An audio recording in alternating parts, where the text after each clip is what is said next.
Majesty the Queen has refused, but refused to do what exactly?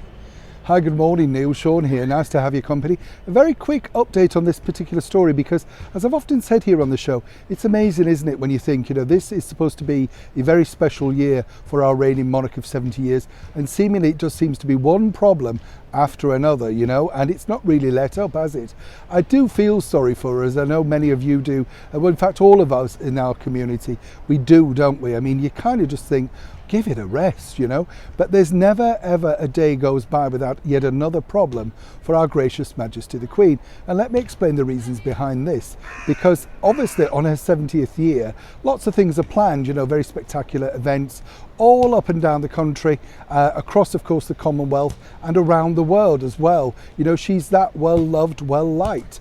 But now the bigger problem that's reared its head once again is, of course, the disgraced Duke of York, formerly known as Prince Andrew. Now, the problem that you've got there is the city of York have decided that they want to strip him of the title, the Duke of York.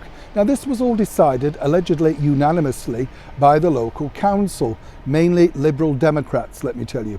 Worked with them, produced a few podcasts. Yes, we'll just leave it there, shall we? What's interesting about those particular people though up in York, I don't think they've really, as the kids say today, read the room, because obviously a lot of people that we spoke to up in York really are not that bothered. It's not that vital to them, particularly in this year, and it can be damaging tourist wise as well, because lots of people then look at that and think, well, that seems an unfriendly city. Now I'm on their side in many respects, because being a Yorkshireman, they are in North Yorkshire, we should support each other. But it does seem a bit ludicrous. It's not that problematic, because Prince Andrew, yes, has disgraced himself 100%, but he's now not in public life. And it doesn't really matter what title he calls himself. It's, he's not going to be using it. He's not going to be touring up and down the country.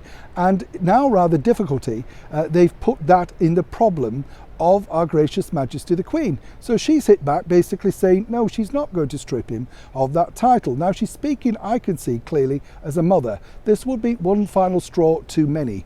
Now, whatever you may think of him, we don't know the true stories on both sides, and of course he's not been charged with anything, and he denies full-heartedly all the allegations against him. So you have to be impartial.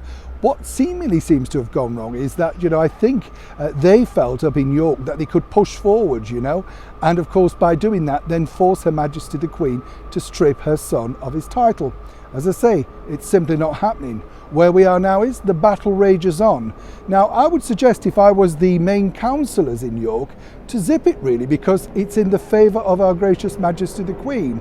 And if you want to continue to have good favour around the world, particularly in these very difficult times for tourists, I would suggest you let it lie, move forward, and of course just hope that the much needed tourism industry doesn't rule you out when they're deciding where to stay and where to visit.